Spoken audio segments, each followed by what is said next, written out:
Welcome to First Downs, Fourth Downs, and Touchdowns today. We got a lot of things to talk about. We got coaching matters, we got the college football playoff, we got the future of South Carolina football. Let's get started. So, I'm going to start out with some Carolina coaching chaos. Let's get Carolina out of the way. Marcus Satterfield. You might know him. You might, just a little bit.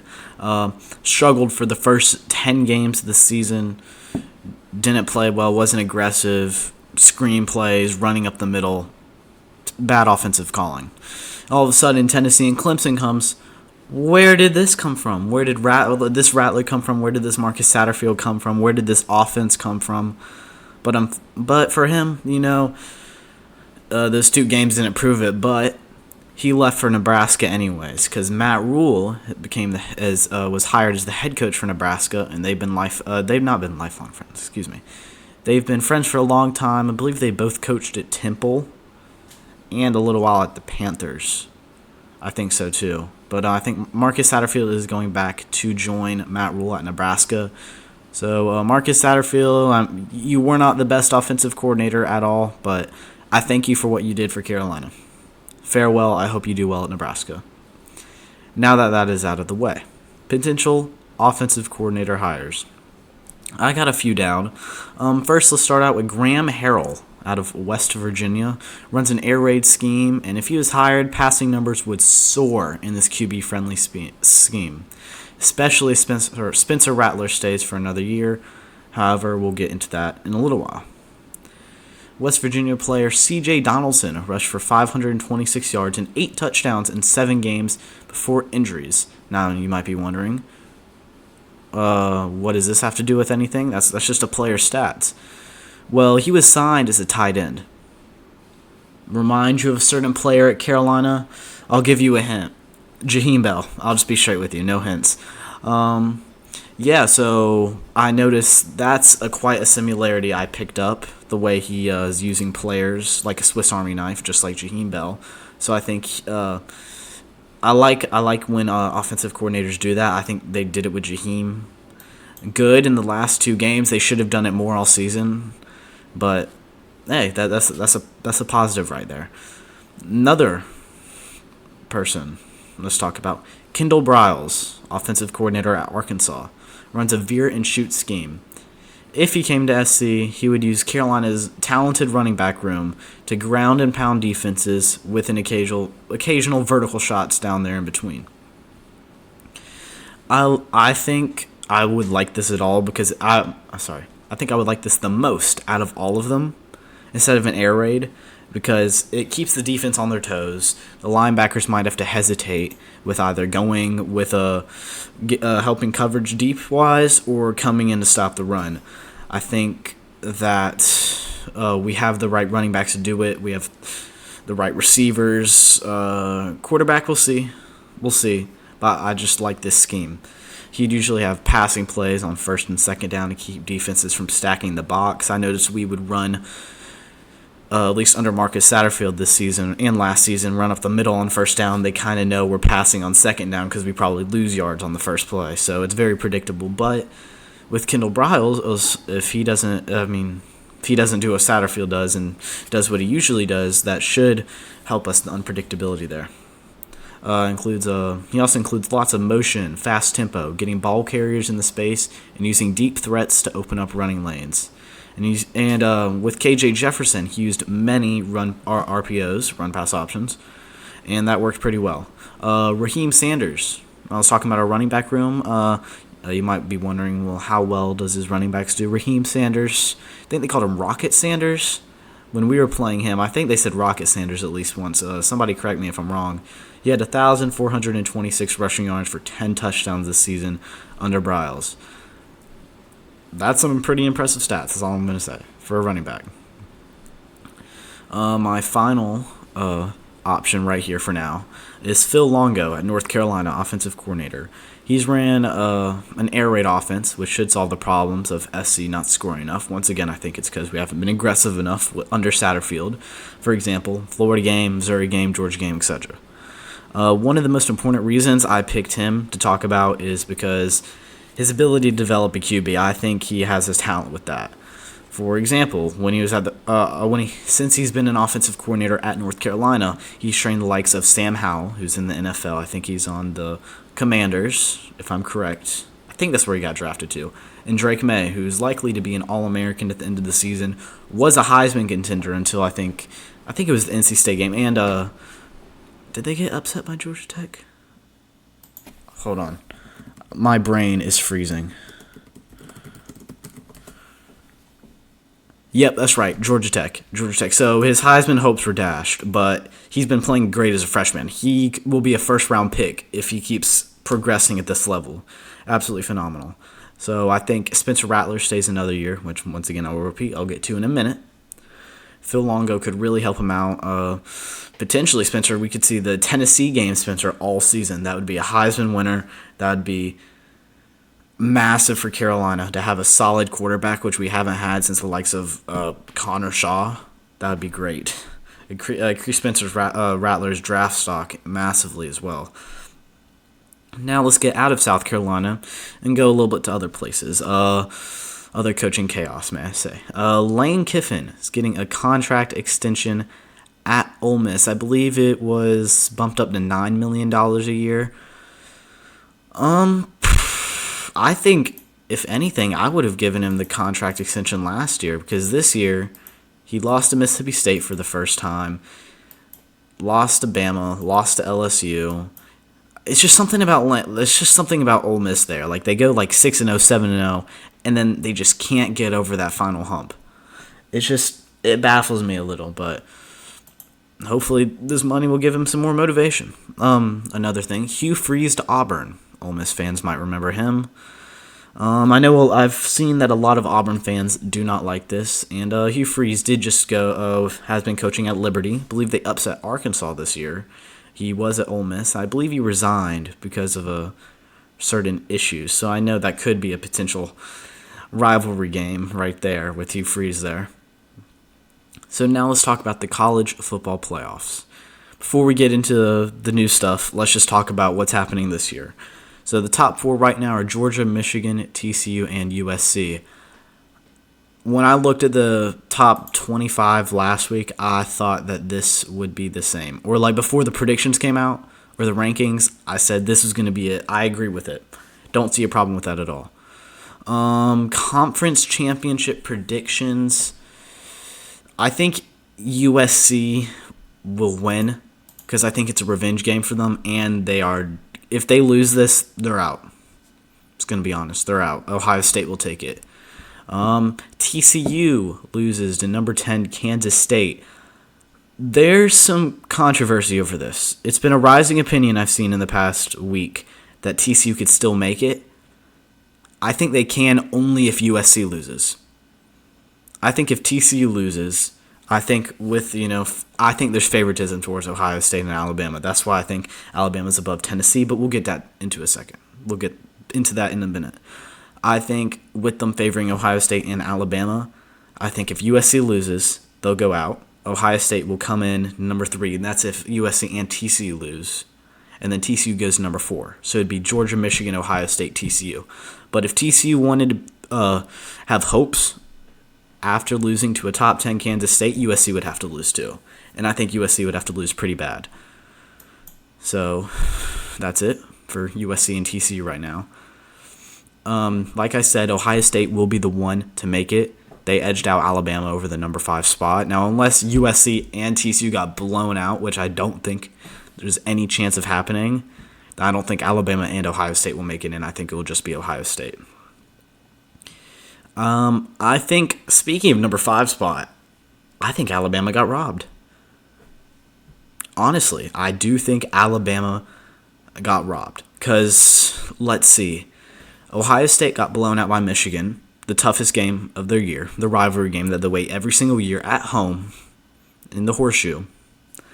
However, Alabama lost 2 games. One was to number 7 Tennessee. The other one was to LSU, with a combined total of 4 points.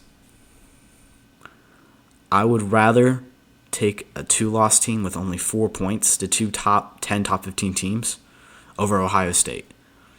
Now you may be asking why. Your record is what your record says what you are. No, your strength of schedule is in there too. I think Ohio State could be like a 9-8 win team in the SEC.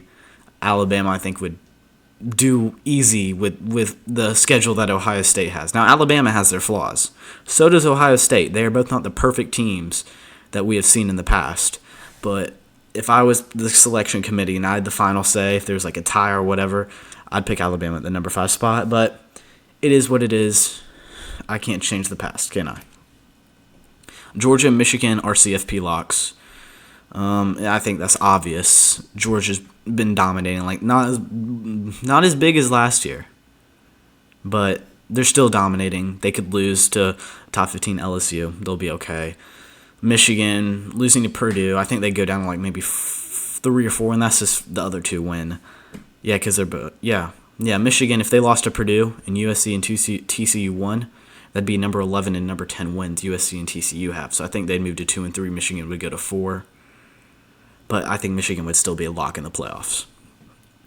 That would be interesting, though, because Georgia and Michigan, if Georgia wins, obviously, Georgia and Michigan having a rematch. And I would love to see a USC-TCU game. I think that'd be very interesting.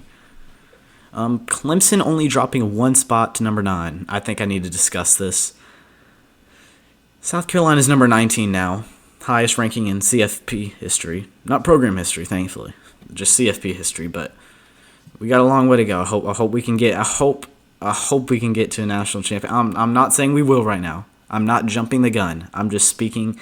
I'm happy that we're number 19. I think we deserve the credit, and I'm just saying I hope, because every team hopes. I'm just stating it. So Clemson only dropping 1 spot. I'm gonna be honest with you. I don't think so. I think if 3 plays didn't happen, we probably would have beat them by more than 14 points. Let's think about this. First quarter, Darius Rush drops a pick 6, 7 points. Okay, Spencer Rattler throws a pick in the end zone almost near the end of the first half. That's 7 points. That's 14. Safety, which you could argue, but for my argument, because of the shirt I wear, let's say that safety was dumb because I thought it was stupid. That's 16 points right there. That could have been Carolina handling Clemson. Even take out the safety. That's 14 points. That would have been a 15-point total win over Clemson. I think just 2 or 3 plays would have separated this from being a close win that looked like Carolina dominated more to a full-on just handling of Clemson. Now, let's get back to Tennessee and Alabama like I was talking about earlier. Tennessee is not above Alabama. This confuzzles me. This honestly confuzzles me because Tennessee is a 2-loss team to Georgia. I mean, it's number 1 Georgia. Let's have it there, right? And then lost to South Carolina. So it was a handy loss. It was 63-38 at Williams-Brice Stadium. Handled loss. However, Tennessee did beat Alabama. So head-to-head, listen, if a number 20 team beats a number 5 team, for example, I don't think they're going to switch spots or become number 20 is going to be ahead to number 5 next week in the rankings because there's too far of a gap. But when you have that close of a gap and you're at this point in the season, I think it matters. I think the head-to-head, if you're 1 spot away arguing for who's number 6, I would have taken Tennessee in this head-to-head matchup because not only did Tennessee beat Alabama, they stomped on LSU, which also beat Alabama. What does that tell you? That's all I'm going to say. I was talking about North Carolina earlier with Phil Longo.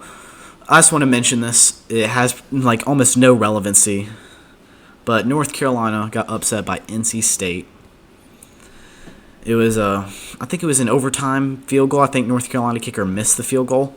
And then less than 10 minutes later, their number 1 men's basketball team versus Iowa State loses. To all the North Carolina fans, I feel bad for you. I apologize. My heart goes out for you. Because, man, that had to be a brutal night. So, yeah, I feel bad for you guys.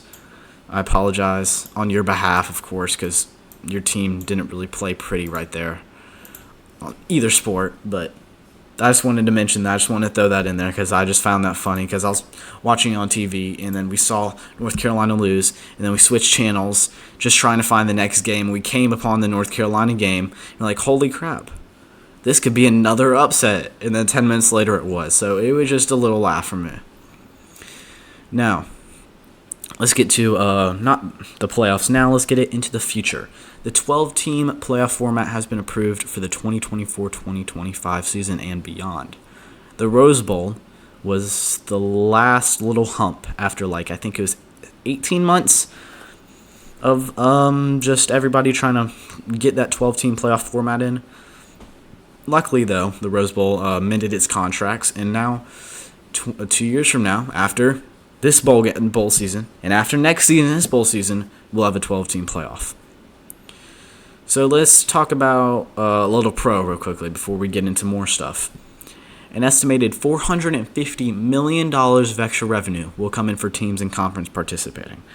Not only will this massively help money for universities and conferences, which spread it to other universities in the conference, but just the ad revenue, just everything in general is more money because when you get down to it, this is a business. This is an entertainment business.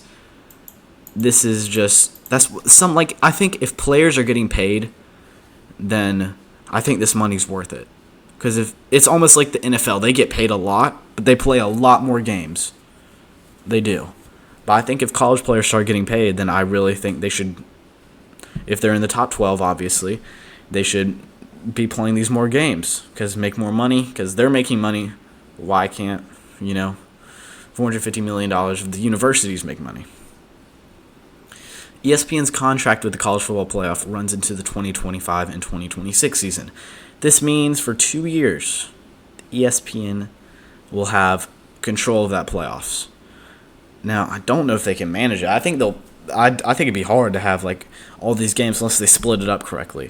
However, CFP officials have stated that they would like to have multiple broadcast partners when this next contract expires. So, ESPN, ABC, CBS, Fox Sports, name any you like. So I think ESPN's little monopoly, almost of football, especially in the SEC, would be over. This will triple the size of the playoffs because, 4 times 3 is 12. If you're just looking at my hands, if I have it in the right order. 4 times 3 is 12, some basic math there. Will this make games less valuable? There's an argument to say yes. However, I completely disagree. No, it's college football. If we had a 14-game regular season, I would still be screaming at every single time we make a first down, just like the 12 games before it. This 2 extra games does not make me go I'm tired of this. No. College football fans are arguably the best fans in the nation, if not the world, the most passionate. Then again, there's soccer fans and the World Cup going on right now, basketball fans, but college football fans are passionate. I don't think it makes games less valuable. It's more opportunities for you to make money and people to go to games to have more experiences. So I don't think it makes games less valuable. It just provides more opportunities. This, however, let's talk about a downside right here, will let many teams that usually make it into the playoffs, Alabama, Clemson, Ohio State, the big 3, see, they're just get in, which kind of just, I don't know. I'm sick of them. I'm glad that none of them, well, if everything goes right, none of them making the playoffs. Because there's fresh teams in here. Georgia, Michigan, TCU, USC. We saw Georgia and Michigan last year. Yeah. But TCU and USC, I don't think I've seen them in the playoffs, at least in my lifetime. Or when I've started watching football, I can remember watching games. So it's new for me. It's not the same big 4, big 3 every single year. One positive that was argued for this format was allowing more teams to get in from other conferences.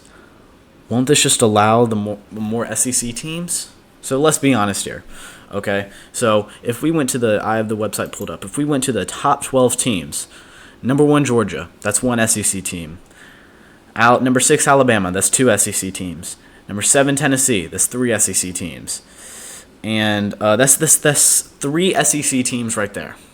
That's a quarter, and arguably more because we don't know what would happen next season. But in the top 25, we have South Carolina at number 19, who, if we keep on going this track, I think we could make the playoffs. I'm not saying we will, I'm not jumping the gun. I'm saying based off of the curve of trajectory of like progress we made from Beamer Ball year 1 to Beamer Ball year 2 to 3, 4, as it goes, I think we could get better. I think we could make it. Now, I would absolutely lose my mind if we did. But I'm not saying it. I'm just saying there's a chance. There's always a possibility. So we have South Carolina, that's 1. LSU, that's 2. So we have 3, 4, 5. And I swear I thought we had a 6 team in here. 1, 2, 3, 4, 5. So I think we have 5 teams, unless I'm somehow skipping over one, in the top 25. That's a fifth. One conference is worth a fifth of the top 25. And Tennessee, I think, just keeps getting better. The recruiting's better. LSU, recruiting's getting better. South Carolina's recruiting's getting better. We can't count Texas A&M. I mean, heck, they had a terrible season this year, especially when you count in expectations, but that's 1 year of experience for the freshmen that probably won't transfer, which is another thing I could talk about, but unfortunately I do not have the time. But, however, there are some things I want to talk about. The big three, like I said, Alabama, Ohio State, Clemson. They all seem to be going at a downward trajectory. Clemson's looking worse than it has than I'd ever seen them in the past 6 years. Their quarterback plays terrible. I think DJ had a 8% completion rate against us. Will Shipley's carrying that offense. That's all I'm going to say. Ohio State couldn't really have many answers against Michigan, and they've been struggling more. Alabama, I think we all know, has not been the same team it has been in the past years of the Saban dynasty. So they're all going on the down low. So you think if we had a 4-team playoff, and at this rate, Alabama, Ohio State, and Clemson should be around 10, 15, but not playoffs. I think that's a good thing because I don't want to have the same people in the playoffs every single year. I'm not saying they don't deserve a chance. If they do it, then they deserve it. But it's just me personally, I don't like it. However, now they have a cushion. They don't have to be number 1. Clemson can lose 3 games, and let's say 2 of them are against ranked opponents, and they somehow, through some luck, make it to the number 12 spot. They still get the playoffs. So I think it allows a lot of worse teams and teams that we've seen before, because honestly, I have a gut feeling that if we have a 12-team playoff, I feel like the final 5 will be Clemson, Ohio State, Alabama, Michigan, or Georgia. Just somehow, some way, and I really hope that doesn't happen, because if so, I feel like I'd rather have the simple 4 games than just all of this nonsense just to have the same teams in usual. All the same nonsense just to have the same teams. I just repeated myself. I apologize, but now they have cushion room. Teams on the downward can relax a little, knowing 2 years from now or 3 years from now, they don't need to make the top 4. They can make the top 12, which I feel like could possibly make players less competitive. Let's say for example, let's say Tennessee and Alabama. I know they already played, but let's say they're playing right now. Let's say number 4 USC lost, number 5 Ohio State lost. I know these aren't happening, but them two would be fighting for a playoff spot. However, in the 12-team format, yes, they want to win to get the higher seed. But on the other hand, if you lose, there's no way you're making out of the top 12. You only lost to number 7 or number 6. I don't think it's possible if you make it out of the top 12, unless it's a murderous 500-0 beatdown, or how Tennessee beat down Vanderbilt this season. I don't think you'd make it out. So I feel like once you get up there, and if you have an opponent game, I feel like you just lose the edge of competitiveness. Oh, that was my mouse. Okay. So on to the next subject, off from the CFP format. Future of South Carolina football. I've seen us, I think it's the Las Vegas Bowl, which was the Outback Bowl. Correct me if I'm mistaken. The Citrus Bowl, which I think LSU could take now that they've dropped back in rankings, making them the higher SEC team that won't make a New Year's Six, but the cards are still in favor. I would love to see us in the Citrus Bowl, and I've seen us favor to play Notre Dame. That would be one heck of a game. I would love to see that. If I had the opportunity to, I would pay money to go watch that game. I that would be a great game. And just seeing us in like a big bowl. No disrespect to the Duke's Mayo Bowl last year, but I mean, you get what I'm saying without me saying it. That's all I'm gonna say. So hopefully we get a bowl game. I think I'm just gonna go with Notre Dame in the Citrus Bowl just because it's my favorite one. I can't tell you because I just don't really know what to predict in it because there's so many cards at play. But Tennessee and Clemson definitely put us up there for chances. Because let's think about it. We're a 6-4 team heading into Tennessee. Everybody picks Tennessee. Oh, it's a beatdown. It's just another game for them to play so they could prove it despite their loss to Georgia and make it to the college football playoff. Nope. Upset. Nobody saw it coming. I will guarantee you 99% of Carolina fans didn't come and expect it. I will say, though, I was an exception. Hold on. You might be thinking, oh, this kid's lying. No, I had a gut feeling Tuesday. It was almost like butterflies in your stomach, and it waned over the week. And then Saturday on game day, popped up again. What happened? And then I will say, I'm not lying. God honest truth. Tuesday, the next week, rivalry week against Clemson, same feeling. Waned down. Game day came, bam, upset. So I'm not saying my intuition was the only reason I was one of the few that predicted these 2 wins, but yeah, that's what I'm saying. My intuition is the reason I predicted us to win these games. So Tennessee was an upset. It was a fluke. It was a feel-good story. Yay. Carolina, they're doing good. They upset Tennessee. Yay. Go Carolina. Then we upset Clemson. Oh. I might have to take this Carolina team serious now. 8-4, just beat 2 top 10 teams in a row. 1 on a road in Death Valley on a rivalry week. Carolina isn't the same 2-8 team from 2020. However, there is plenty of football left. Things could collapse for all we know next year. God forbid it, please. But I think. Oh, messed up my notes. There we go. I think these 2 past wins not only just helped our bowl game position and just our own national ranking, but also helped us in recruiting. We need an offensive line. Our pass block got better throughout the year, but there were definitely still problems in it. We could not protect the run against Clemson, against Georgia, against Arkansas. We could not establish the run. Then again, we were running up the middle a lot with Marcus Satterfield's play calling. But on the other hand, we need some offensive linemen, please. So besides offensive linemen, let's think about it. We have a great tight end room. But I know Jaheim, I think he's a senior. I think he's leaving this year to the draft. I mean, we just have to reload because I know we're losing players like Josh Van, Jaheim, but we'll get to that in a second. So we need to win in the trenches. That's what I was thinking. Get the run game established, so Spencer can pass. This is all if he stays here next year. Just even any quarterback, because it gives you less pressure on you when the defense doesn't know you're gonna pass. Like at the Tennessee game, we ran the ball somewhat well, but allowed us to pass.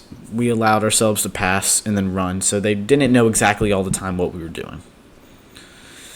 Shane Beamer is creating special culture. Everybody knows this. I think this is a common fact almost. This is a special place right now. It's bright in Columbia, South Carolina. He's been succeeding beyond expectations, beyond all the haters. Okay, went 7-6 in his first season with the tough SEC schedule, 4 different quarterbacks.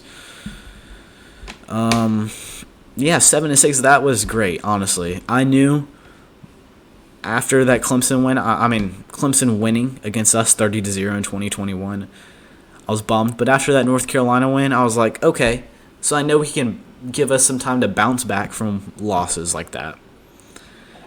I think I like where Shane Beamer's going. I'm gonna put my chips all my chips in on Shane Beamer right now, and he proved it this season. Went 8-4. Some people predicted them to have 5 wins. Some people predicted 6. Some thought they went over and did 7. Look where we are now, 8 wins, heading into the bowl game. Not even that's regular season. We could have a 9-win 9-win season at South Carolina. Haters gonna hate. That's all I'm gonna say. Let's just prove them wrong. Now back to what I was talking about with some draft players. Spencer Rattler. I've noticed that I've mentioned this many times. I don't think he'll leave. I think he'll stay and develop because the NFL he needs to prove to the NFL scouts that he is a good quarterback. Because right now I think he'd go in the later rounds. They might just use him for his ability to roll out. I don't think he might just get used up a lot in the NFL and then boom, he's probably out in a few years. But I think let him develop this year. Hopefully he has the right teacher. Hopefully we hire somebody to get him good. Okay, get him out of that tunnel vision, out of the people being able to follow his eyes, out of scrambling out of the pocket in 0.3 seconds. Just allowing plays to develop, playing smart football, keeping the ball safe. I think we just allow that develop next year. I think that will help his draft stock immensely and allow us to be a better team. Because, South Carolina has had quarterback struggles for almost a decade. I'd say at least 6 years. Because we had Jake Bentley, Ryan Helinski, Colin Hill, which was honestly the worst quarterback out of any of them.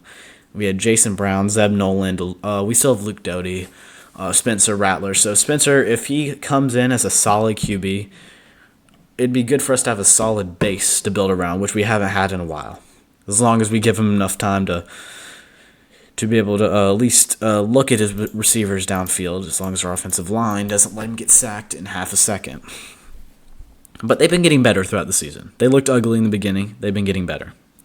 Other players like Jaheim Bell, I'm pretty sure, I think all of these are seniors. And if I'm not, or seniors or juniors. If not, please correct me. Jaheim Bell, be sad to see him go. He's just like a Swiss Army knife. Josh Van is the man. Great wide receiver. He didn't do what I predicted him to do this year. I expect him to be the standout wide receiver. Turned out to be Juice Wells. But I still think he's a good receiver. Zach Pickens and Jordan Strachan. I probably brutalized Jordan's last name. I have no idea how to pronounce it, to be honest, so I apologize. So I'm pretty sure they're all leaving. Or they're going to at least try to. They're going to declare for the NFL draft. Hopefully they stay. If they have a year of eligibility left, a year or two, that'd be great. But I think we just need to reload with those players because they've been here for a good bit. They've established themselves as part of the Carolina offense and defense. Conference championship predictions. I'm just going to run through this. Utah at USC, or I think it's Utah at USC. I'm going to have USC win. It's a revenge game. They're coming back. They really need to win this. They cannot lose this game under any circumstances. Even by 1 point, a half a point, a millionth of a point, does not matter. They cannot lose this game. TCU and Kansas State. I'm picking TCU. People are seeing Kansas State as they're getting their revenge, trying to get rid of a number 3 TCU. I think TCU is going to bring it. I just think so. LSU and Georgia, I think Georgia is going to handle them well. Not blowout. Not going to be a close game either. I think they're going to handle LSU well. I think that's going to happen. North Carolina and Clemson. If Dabo Swinney can get that team to recover off that heartbreaking loss against, our boys in Columbia, then I think they'll have I think I would favor them. However, if their team kind of collapses like Tennessee did after that Georgia loss and then won against Missouri, then lost against us, and then, there's players fighting and all of that. Speaking of, I saw their secondary players fighting after Juice Wells got that deep touchdown. I think it was in the third quarter. So if that issue isn't solved, that could be a locker room problem that could go onto the field. So, but I think Dabo Swinney gets his team under control and does something about his quarterback room right now. I don't know if Cade will start. I don't know if DJ's their guy. I think they said DJ, but at the same time, who knows? He could be benched for all we know. But I would pick Clemson. Unless something like that happens, I think North Carolina could do it. But then again, North Carolina's kind of struggled against pretty more higher tier defenses. So take it as you will. I see it as a flop 50-50 game. I think we have UCF at Tulane. I'm picking Tulane. I like Tulane right now. I think they're not getting enough attention. I like what they're doing right now. I think they could be like almost like not a Cincinnati where they make the college football playoff, but I think that's a possibility, of course. But I think top 15, top 10 Tulane. I think they're proving themselves right now. I like where they're going. So that is it for first downs, fourth downs, and touchdowns today. Make sure to subscribe and like this video. And please put your notification bell on for more videos like this. Comment down below what you think of the coaching, offensive coordinator search, the conference championship predictions, all of that. Thank you for watching. Go Gamecocks.